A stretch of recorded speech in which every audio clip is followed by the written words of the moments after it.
Hello and welcome back. We're going to continue now with our look at the G major scale.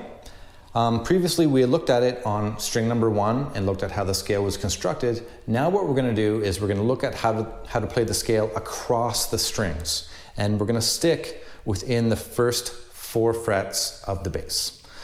This is the most common part of the bass you'll be playing in. Yes, there's all kinds of stuff you'll do up here in the middle, but the bass's job is to play the low notes of the song. So most of the time, you're gonna be down here in the low part of the bass.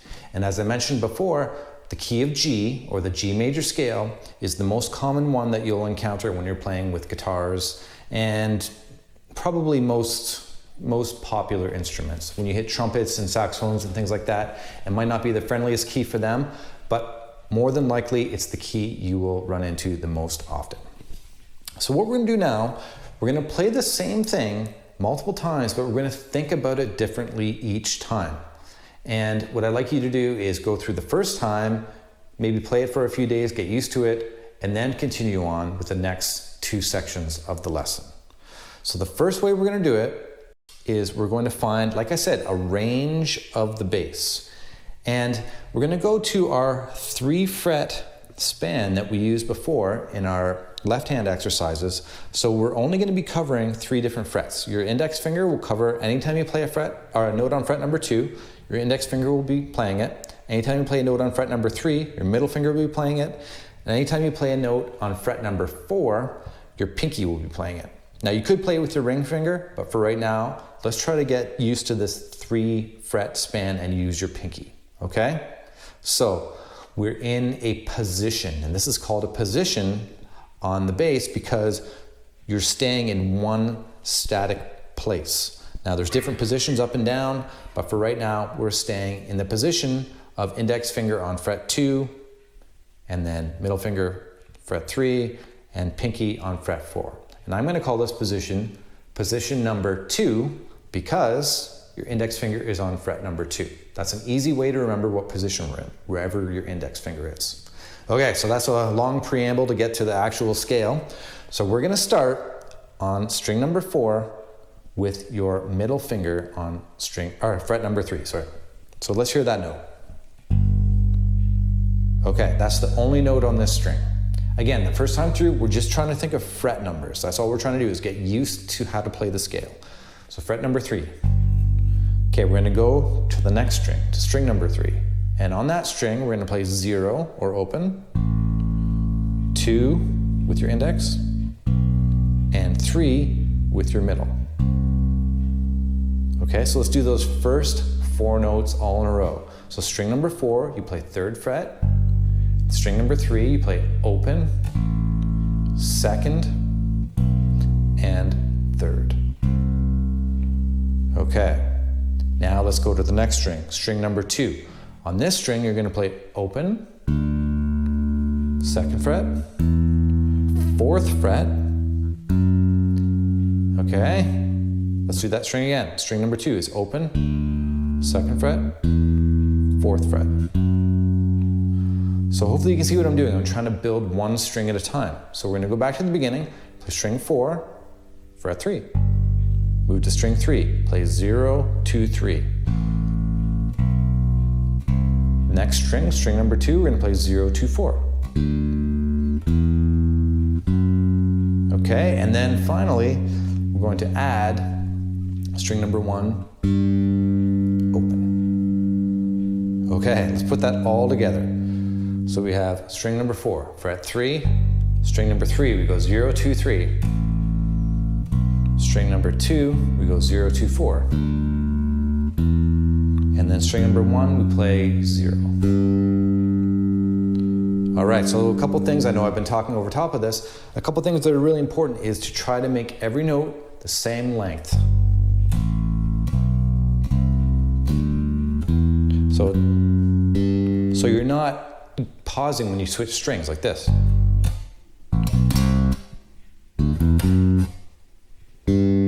We don't want to do that as something to practice. I'm sure I'll run into something like that in a song at some point, but right now,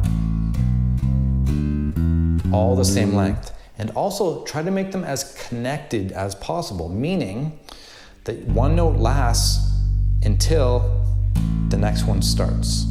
So what that means is that you have to time your two hands, as we did in the other exercises, so that they both go down at the same time. In fact, this one will have to go down a millisecond before your right hand hits the strings, or else you'll get kind of a flub sound. You won't really get a clear sound. So that's very important as well. Now, when I was playing the open strings, I was also pulling my hand really far away from the bass just to illustrate to you that we're playing an open string. We do not want to do that. When you play, you want to try and keep your fingers as close to the strings as you can so that you can get back there quickly. So two reasons for that. One, like I just said, to get back there quickly, but also to reduce the amount of energy that you spend. Because if you're playing, I don't know, who knows, maybe somebody will be playing for 5 or 6 hours, which is not unheard of. Every little bit of energy you save will eventually come back, and it will help you in the long run. Okay, so let's do that one more time. We're gonna ascend, but then we're gonna go backwards and descend. So we're gonna go 3, and then 0, 2, 3,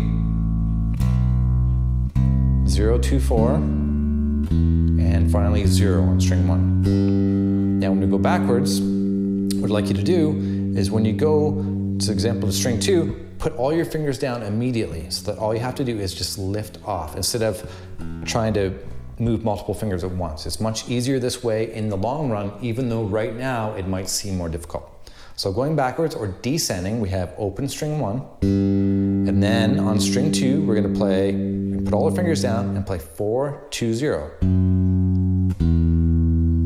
String 3, we're gonna put these 2 fingers down, and we're gonna play 3, 2, 0. And finally ending on the middle finger, fret 3 of string 6. So if you can, grab your metronome, put it on something reasonable that you're not trying to fly through all this stuff and you don't absorb it, and try to go nice and smoothly from the low note to the top note, and then repeat the top note and go backwards. That is incredibly important. You could use that and only that for years and years and still have lots of stuff to learn. So take your time on that. And when you get used to the pattern of the notes, what we're going to do is we're going to plug in the names of the notes, which is incredibly important if you're going to be playing songs, which I'm assuming you're all going to want to play songs, because when you see a chord in a song, you need to find the note that matches it. For example, when you see a G chord, you want to play the note G. So let's go through the names of those notes. I know we did it in the lesson where we just looked at the major scale and we went up and down string number 1, but now we're going to do it across the strings. So starting from the beginning, we have G. Remember, we go through the whole entire alphabet until we hit the note that we started on again. So we have G, A, B, C, D, E, F sharp is fret number 4, and then back to G again. And then let's go backwards. G, F sharp, E, D, C, B, A, and G. So take your time, and what I really recommend doing is saying these note names out loud like I just did. And the reason for that is you reinforce it because you have to think about it, which is enforcing it once. You have to say it, which is reinforcing it twice, and then you actually hear yourself saying it, which is reinforcing it 3 times. So you get a lot of mileage if you can just go G and say it right before you move to the note at first. A, B, C, D, E, F sharp, and G. And of course go backwards as well. And then eventually you'll just say them at the exact time that you play them. G, A, B, C, D, E, F sharp, G. And even if you're not saying them out loud, for a period of time, continue to think of the note names. Again, we're playing the same thing through all this exercise, but we're thinking about it differently. And that is really going to be a recurring theme in music, is you'll play the same thing, but you'll find that over the years or over time, you'll start to think about it differently, which is really, really interesting. So that's the second way we're going to play it. And the third way we're going to play it is going to come in handy when we start talking about chords and harmony and how everything moves within the key. So the third way we're going to think about it is by number. Okay, and there's a really important thing we have to do at the end of this when we get to the last number. It's very, very important. Okay, so it's really simple. The first note of the scale is number 1. And then the second note is number 2, number 3, number 4, number 5, number 6, number 7. Now here's the weird part. You'd think this would be number 8, but it's not. It's number 1. Again, because this note was called G, this note is also called G. So no matter what G you're playing in this scale, whether it's the low one or the high one, it's still considered number 1. So you think this is an 8-note scale, 1, 2, 3, 4, 5, 6, 7, 8, but it's a 7-note scale, 1, 2, 3, 4, 5, 6, 7, 1. I know it's a weird concept, but it's very, very important to get used to that, okay? So the next step after you've thought about that is try to put all this stuff together. Try to think, okay, G is number 1, A is number 2, B is number 3, C is number 4, D is number 5, E is number 6, F sharp is number 7, and G is number 1. And then go backwards. Again, say it all out loud. We have G is number 1, F sharp is 7, E is 6, D is 5, C is 4, B is 3, A is 2, and G, we're back to 1. Now, just give you a little bit of a look ahead. What I'm going to get into later is learning songs by number instead of, I mean, you'll want to know your note names, of course, but if you learn them by number, then you can transfer those songs to all 12 keys, and it makes your life a lot easier, trust me. So you don't have to memorize so many different songs. Now, this stuff isn't essential. You don't need to know this stuff to be able to play the bass, to be able to play songs, but it will help you so much. So take your time. I can't stress enough, take your time. Don't try to do this whole lesson all in one. Take it slow, and don't forget to listen to what you're playing. Don't just have it be something that you're, a bunch of numbers and letters and stuff.